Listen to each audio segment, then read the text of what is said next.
Muito bom estar com você, mais um domingo, para compartilhar a palavra de Deus, nessa série de mensagens que nós estamos já há quase 2 meses falando.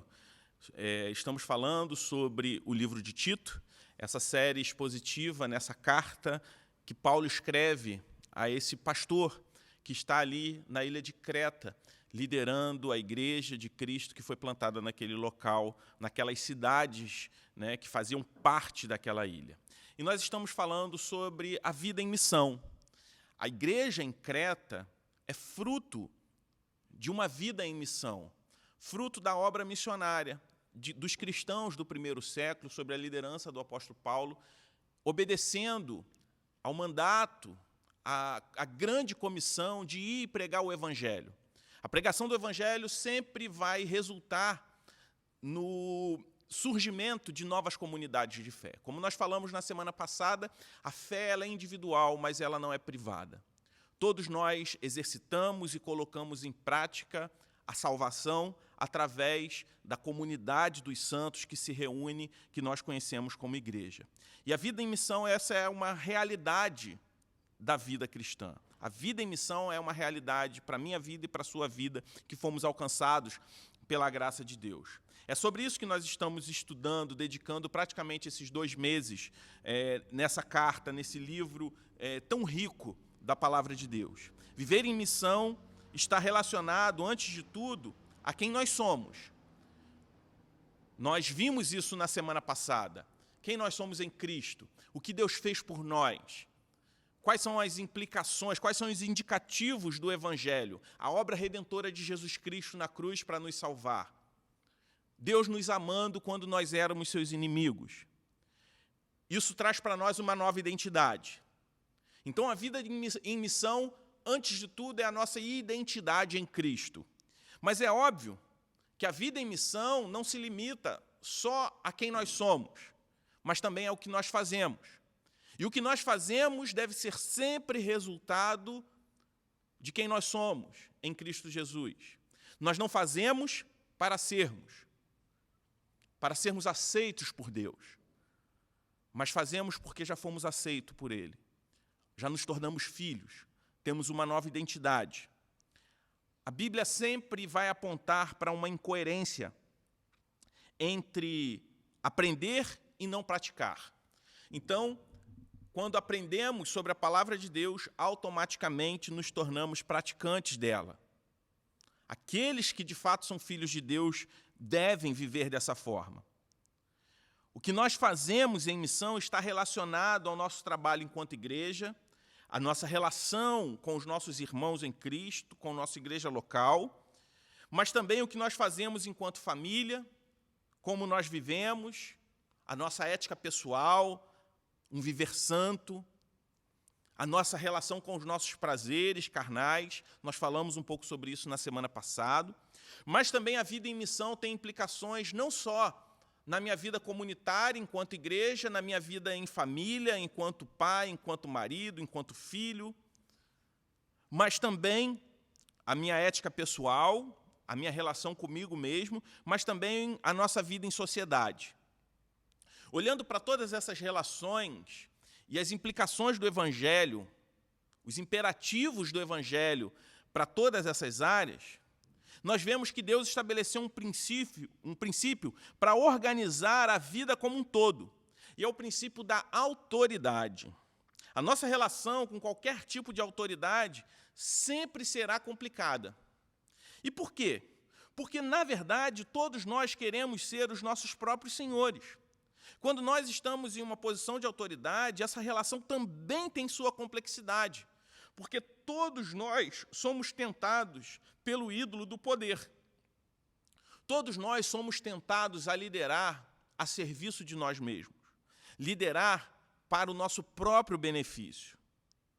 Mas quando nós olhamos para Cristo, nós vemos aquele que liderou servindo, aquele que liderou pelo bem da sua igreja, aquele que liderou por amor, aquele que liderou para salvar pessoas que não mereciam ser salvas. Então, enquanto cristãos, como deve ser a nossa relação com as autoridades, com as diversas formas de autoridade que nos cercam, que fazem parte da nossa vida. Paulo trata sobre esse assunto e, de alguma forma, ele enfatiza a relação com as autoridades governamentais no texto que nós vamos ler hoje. Não que a autoridade governamental seja mais importante do que outras autoridades, como a autoridade da família e a autoridade da igreja.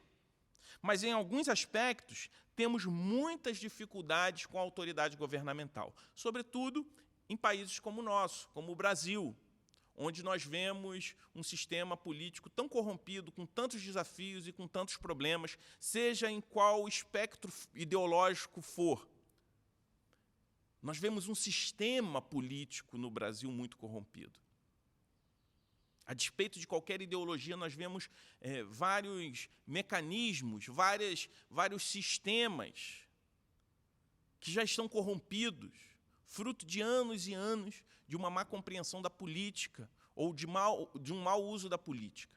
Mas, enquanto cristãos, nós temos um desafio. E como deve ser essa relação? Por isso eu te convido a ler os 2 primeiros versículos do capítulo 3 de Tito. Tito 3, versículo 1 e 2, Paulo faz um alerta, um lembrete a Tito e aos irmãos ali em Creta, quando nós podemos ver o seguinte: lembre a todos que se sujeitem aos governantes e às autoridades, sejam obedientes, estejam sempre prontos a fazer tudo o que é bom. Não caluniem ninguém, sejam pacíficos, amáveis e mostrem sempre verdadeira mansidão para com todos os homens. Paulo começa fazendo um pedido. Ele pede que Tito lembre aos cristãos que eles devem ser sujeitos às autoridades. Eles devem se sujeitar às autoridades e aos governantes. Não somente a autoridade eclesiástica, como ele explicou ali na escolha de presbíteros, que governam a igreja. A palavra usada aqui, que eles devem se sujeitar, o sujeitar aqui, é a palavra oposta, a palavra que ele usa no versículo 10 do capítulo 1, quando ele descreve algumas pessoas infiltradas na igreja exercendo uma má influência. Ele fala que aquelas pessoas eram insubordinadas. É interessante que Paulo ele usa um recurso aqui na carta a Tito, que ele usa em outros lugares. Nós vimos isso algumas semanas atrás, alguns meses atrás, na série de mensagens Ano Novo, Vida Nova, que nós vimos um pouco sobre a igreja em Éfeso. E nós vimos que essa carta aos Efésios ela é dividida em 2 partes, sobre os indicativos e os imperativos do Evangelho. E quando Paulo fala sobre os imperativos, ele usa esse recurso do contraste. Quando, por exemplo, ele fala, aquele que roubava, não roube mais. Só que ele não leva simplesmente para um estado de parar de roubar. Ele fala, ao contrário, comece a trabalhar e seja generoso. Trabalhe para o seu sustento, ao invés de roubar. Você deixa de ser um ladrão para ser um doador. E ajude as pessoas que estão precisando. Paulo faz um contraste. Esse é um exemplo, entre outros, que ele usa nessa carta e em outros textos também da Bíblia. E aqui, mais uma vez, Paulo ele está fazendo um contraste da vida cristã, da conduta cristã, com a conduta dos ímpios, dos impenitentes, das pessoas impiedosas. Então, se de alguma forma a insubordinação é uma característica de alguém que não se encontrou com o Evangelho, a submissão à autoridade é uma marca de um cristão. E é interessante que ele fala que essas pessoas insubordinadas eram faladores e enganadores. Eram pessoas que possuíam essa característica. Por outro lado, os crentes possuíam também uma característica marcante pelo fato de serem pessoas que se sujeitavam à autoridade.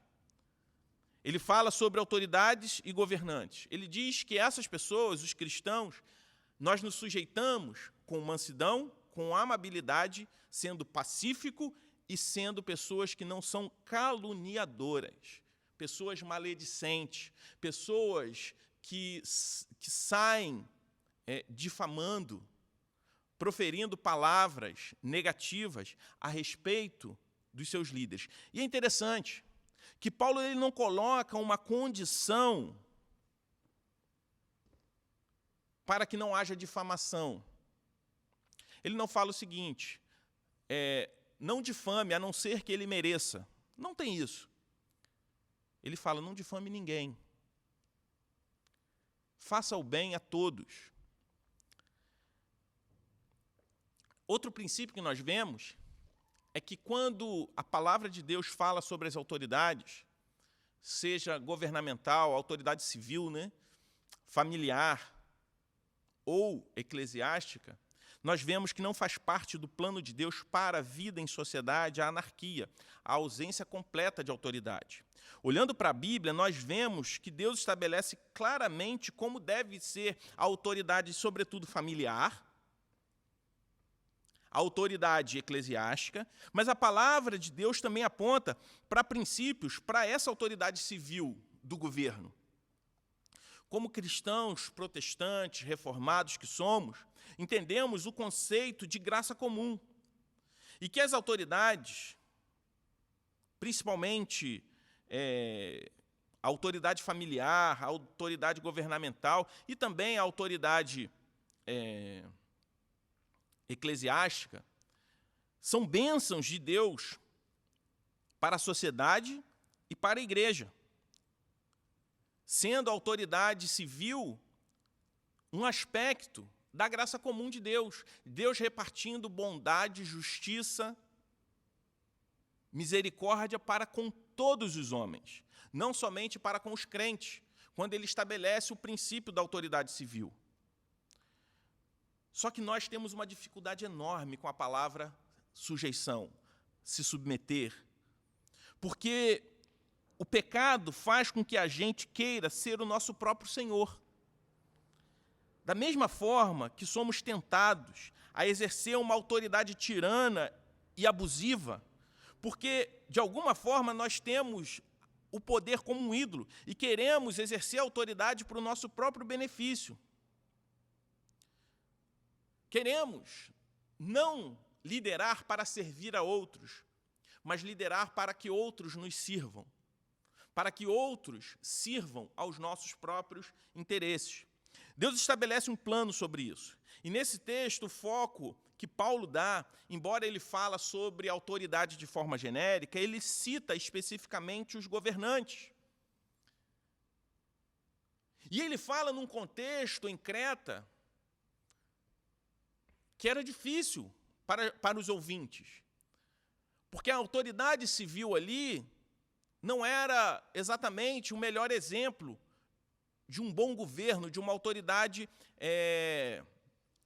perfeita. Pelo contrário. Mas ele fala a Tito, lembre que eles devem se sujeitar às autoridades e governantes. Antes de entrar nesse assunto que talvez seja principal nesse texto, por ter essa ênfase que o apóstolo Paulo dá a Tito sobre o governante, eu queria falar brevemente sobre a autoridade familiar e eclesiástica. A autoridade familiar, nós vemos que Deus ele estabelece uma ordem para isso.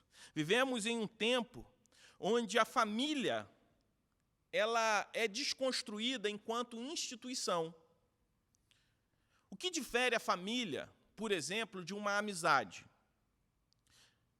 Ela é diferente, a família, a relação familiar é diferente de uma relação de amizade, justamente porque uma é uma instituição e a outra é uma relação simplesmente afetiva.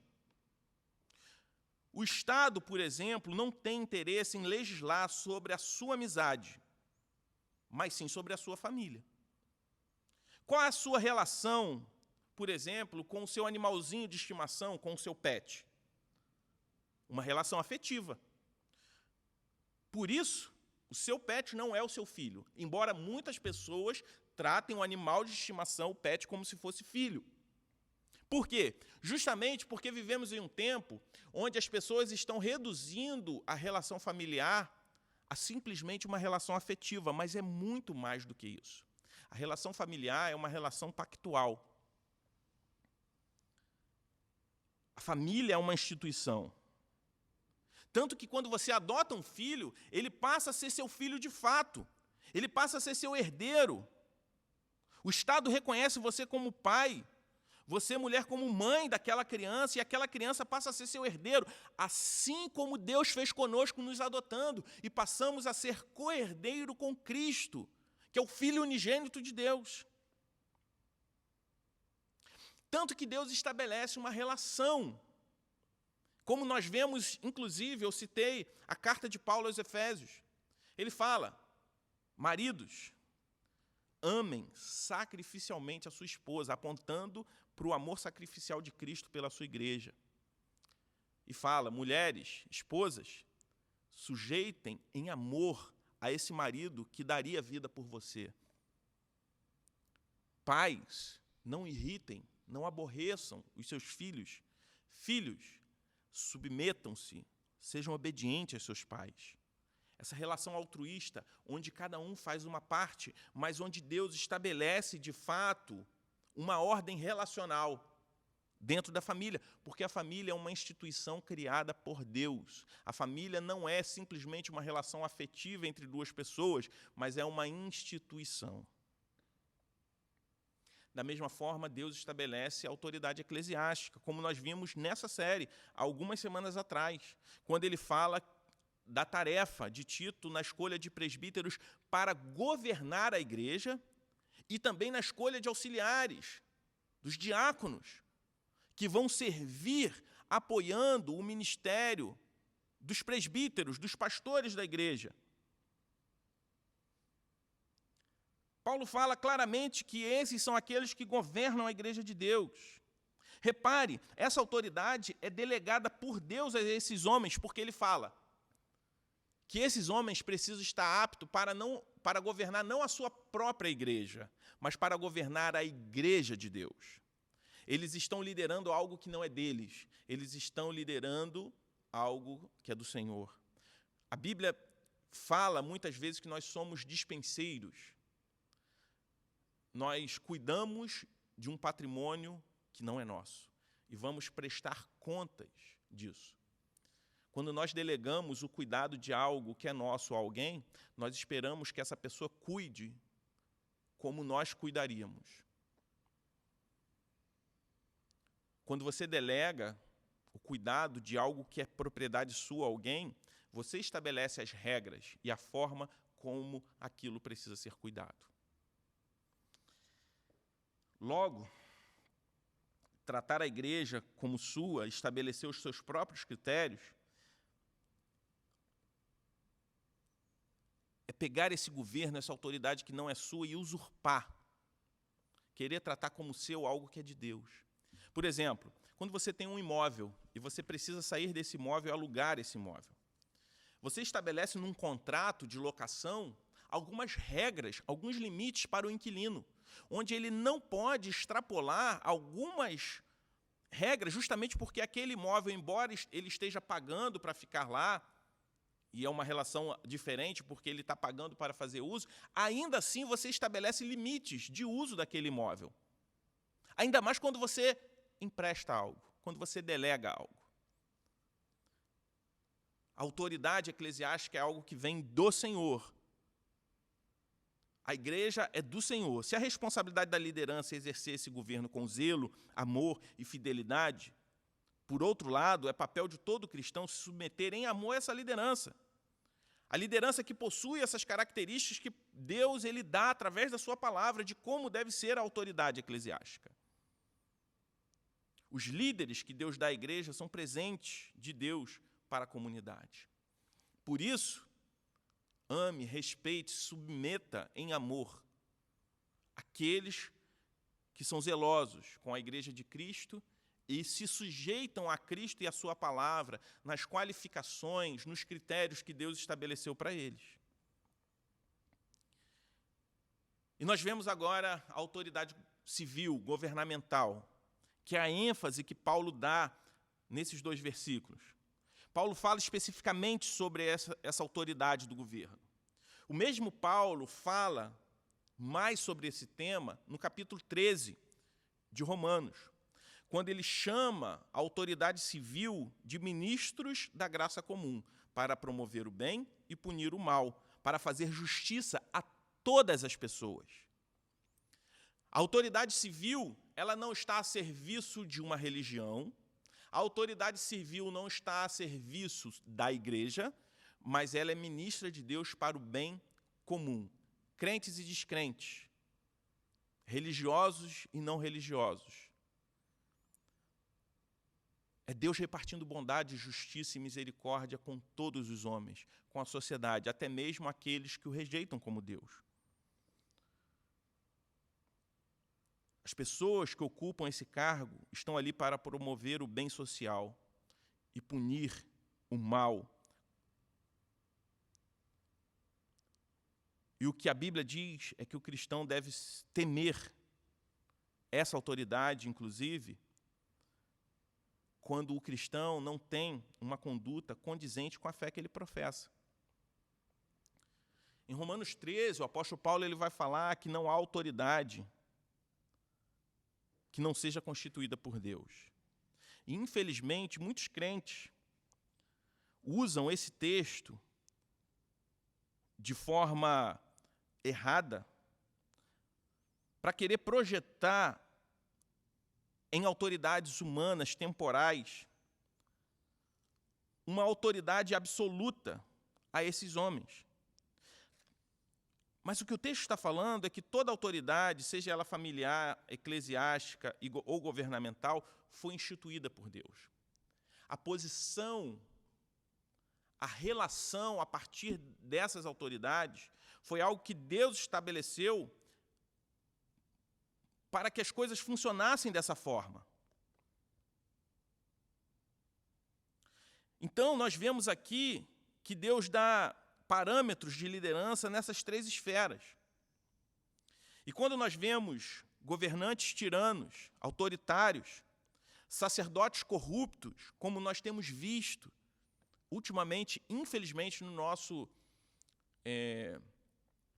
país, nos noticiários, como nós vemos pais maldosos que são capazes até mesmo de matar os seus próprios filhos, seu cônjuge. O que nós vemos são pessoas que fizeram mau uso do cargo, da posição que ocuparam. Mas não foi Deus exatamente que colocou tiranos nessa determinada sociedade. Nós não vivemos agora num regime teocrático.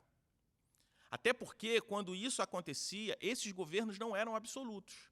Nós vemos que homens que foram ungidos por Deus no Antigo Testamento para ocupar tal posição se desviaram desse propósito e sofreram amargamente por conta da sua desobediência. Vemos também que, inclusive, o povo foi punido muitas vezes por Deus por ter se desviado através de governantes insensatos.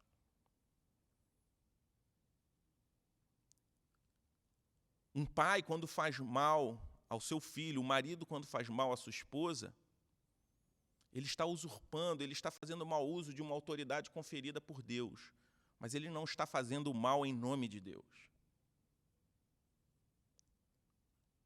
Um líder religioso, quando faz mau uso da sua liderança para o seu próprio bem, Deus não está validando a sua conduta e o seu pecado.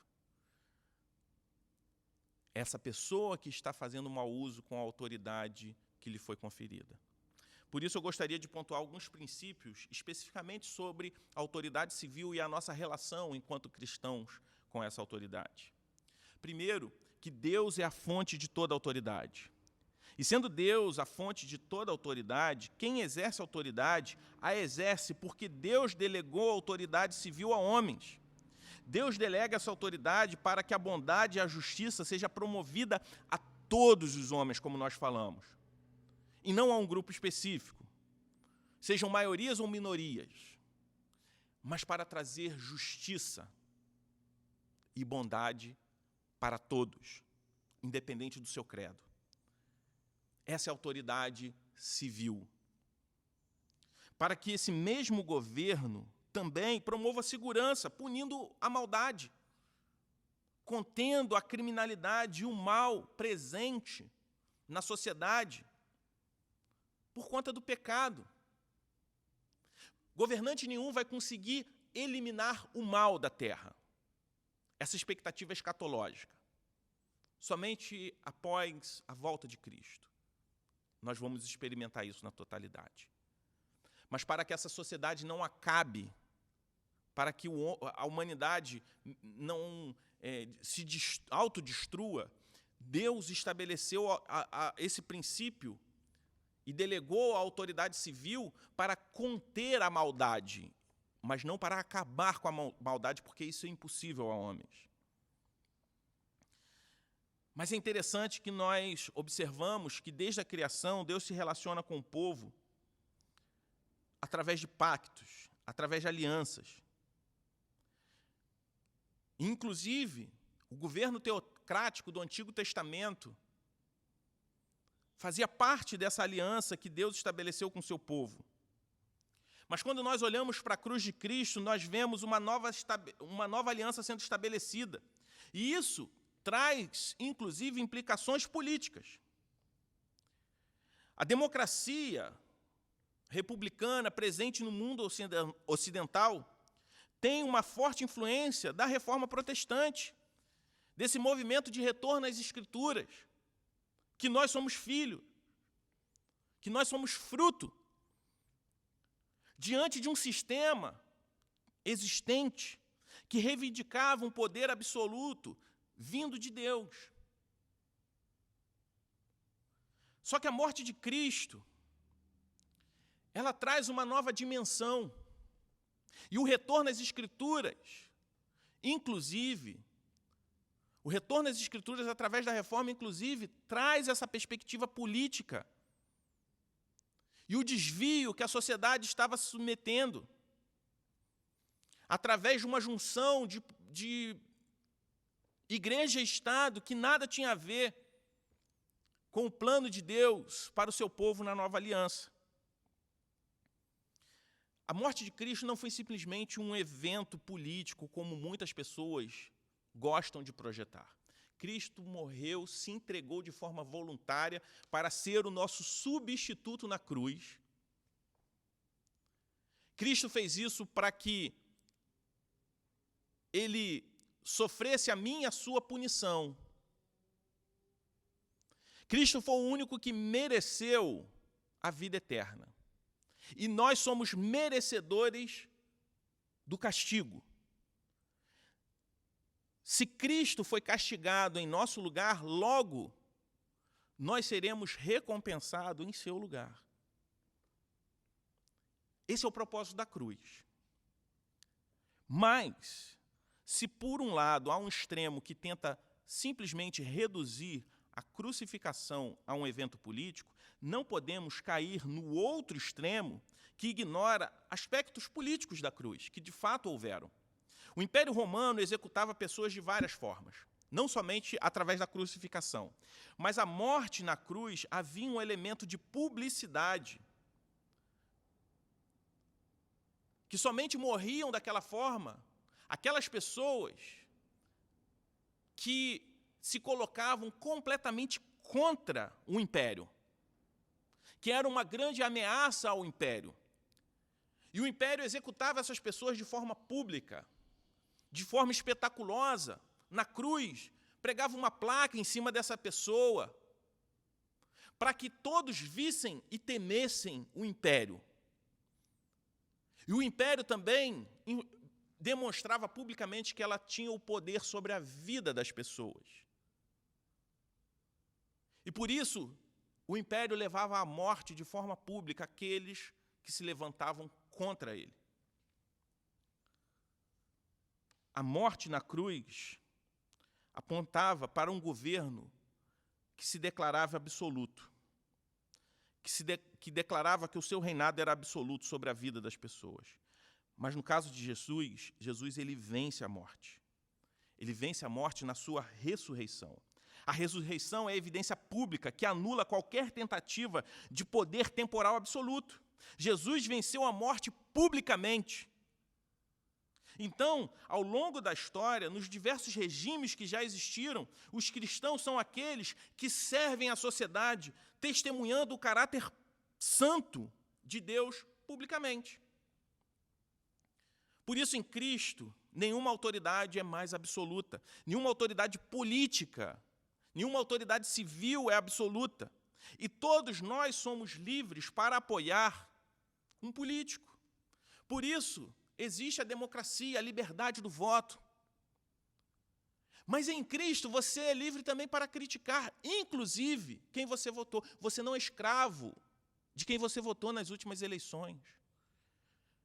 O fato de você ter votado em A ou B não faz você um escravo das decisões erradas que, eventualmente, o seu político, seja em qual esfera, municipal, estadual, federal, poder executivo ou legislativo, eles possam tomar. Você é livre em Cristo para apoiar, mas também para criticar aqueles que você sempre discordou e até mesmo aqueles que em algum momento você concordou. As escolhas de uma nação são resultado do seu afastamento ou da sua aproximação do Senhor. Quem colocou o presidente da República, o prefeito, o governador, foram as pessoas. Quem deu o princípio, quem dessa autoridade civil foi Deus. E se estamos vivendo um tempo bom ou um tempo ruim, isso é fruto das escolhas certas ou equivocadas que a nossa sociedade tomou, em todas as autoridades.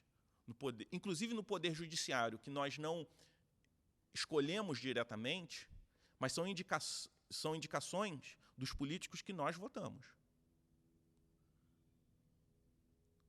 Se as leis são injustas, é fruto do parlamento que nós temos, que nós elegemos. Então, quanto mais afastado de Deus está uma nação, as pessoas vão fazer escolhas dentro do sistema de valores e princípios que estão regendo essa sociedade. Se escolhemos bem, na medida que nos aproximamos de Deus, que o Evangelho transforma nossas vidas, apesar das nossas imperfeições, do nosso senso de justiça imperfeito, vamos fazer escolhas melhores, consequentemente. Sendo assim, como deve ser a nossa atitude com os governantes? Primeiro, oração. Ore pelos seus governantes. Isso é imperativo bíblico. E não é ore pelo político que você gosta, ore pelo político que você elegeu, ou ore pelo político que você votou e não ganhou. A Bíblia fala, ore pelos governantes. E no regime que nós vivemos aqui, isso inclui todas as autoridades. Executivo, legislativo e judiciário. Mesmo que você considere alguns desses homens, dessas mulheres que ocupam alguns desses cargos como seus inimigos, ore por eles, como Jesus ensinou. Abençoe e ame aqueles que são seus inimigos, porque amar quem te ama, isso até os fariseus, até os publicanos fazem. Lembre-se de que nem sempre líderes acertam, mas não suponha que você faria um trabalho melhor, porque você também é pecador, eu também sou pecador. Não imagine que você tem o parâmetro perfeito de justiça. Certamente, se você estivesse exercendo a autoridade, você também erraria. Talvez menos do que muitos que estão no poder, ou que já estiveram no poder. Mas você também iria errar, porque eu e você também somos pecadores. Não sou eu nem você que estabelecemos um padrão pleno de justiça. Somente Deus é completamente justo e é completamente bom.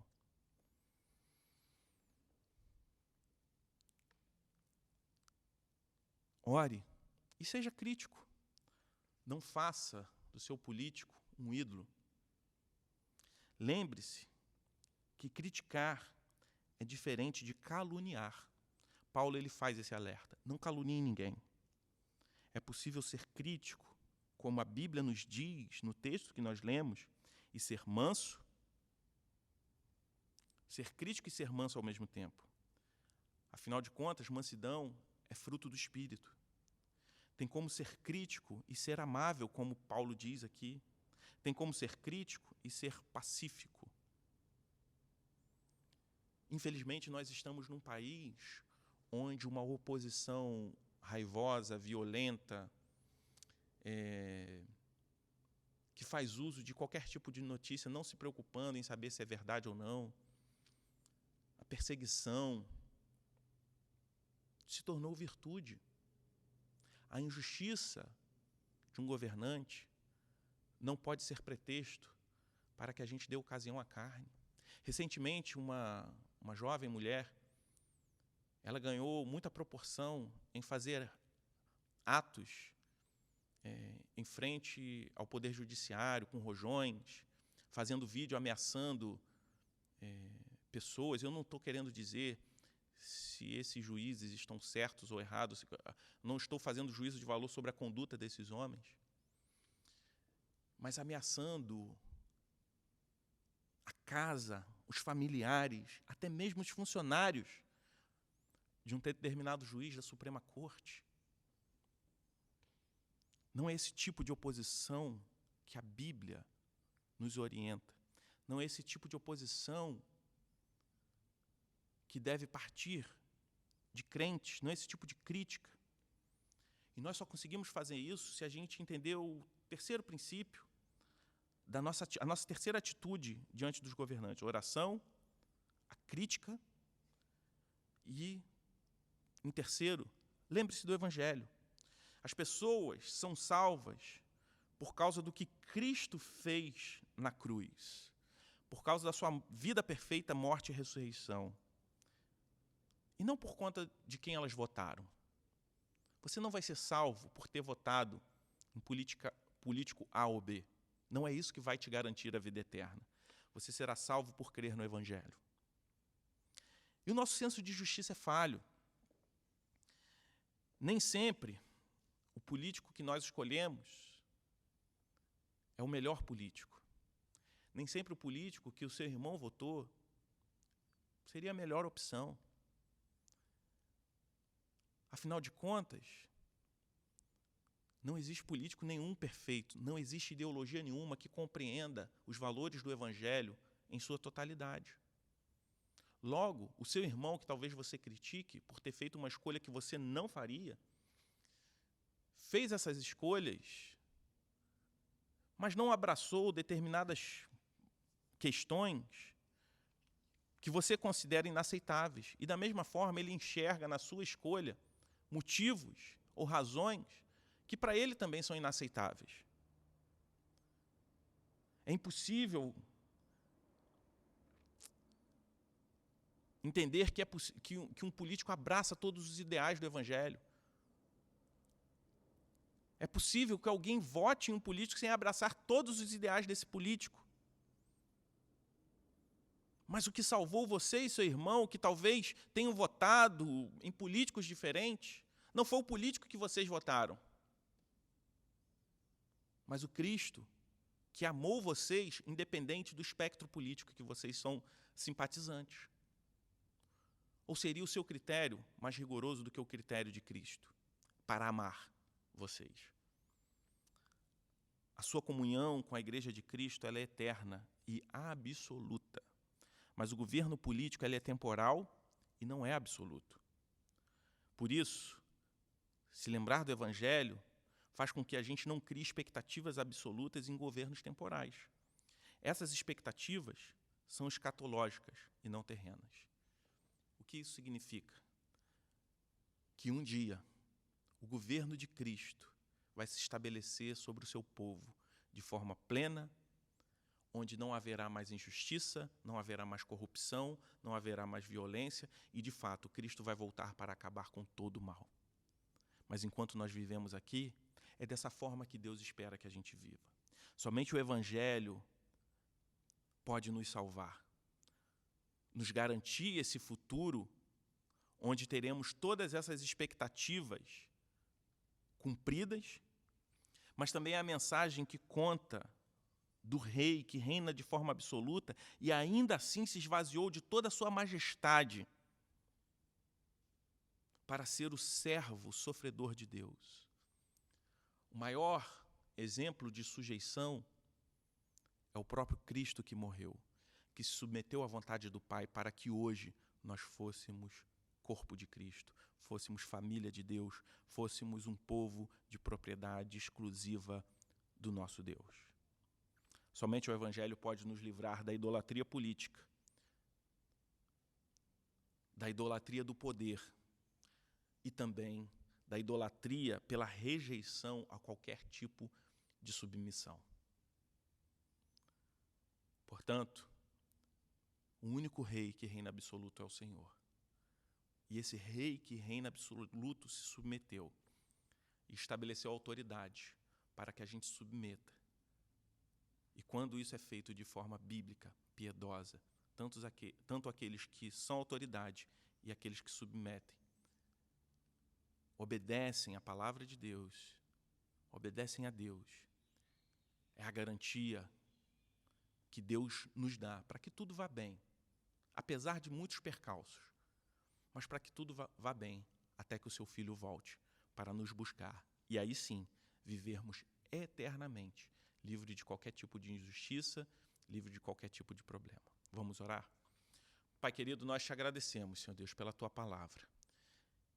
E te pedimos que o Senhor nos ensine a nos submetermos, antes de tudo, ao Senhor e à palavra do Senhor que nós ouvimos nesse momento.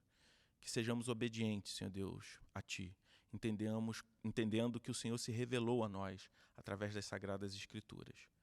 Que o Senhor nos dê um coração quebrantado e humilde para obedecer. No nome de Jesus é que nós oramos. Amém. Que Deus te abençoe e tenha uma ótima semana.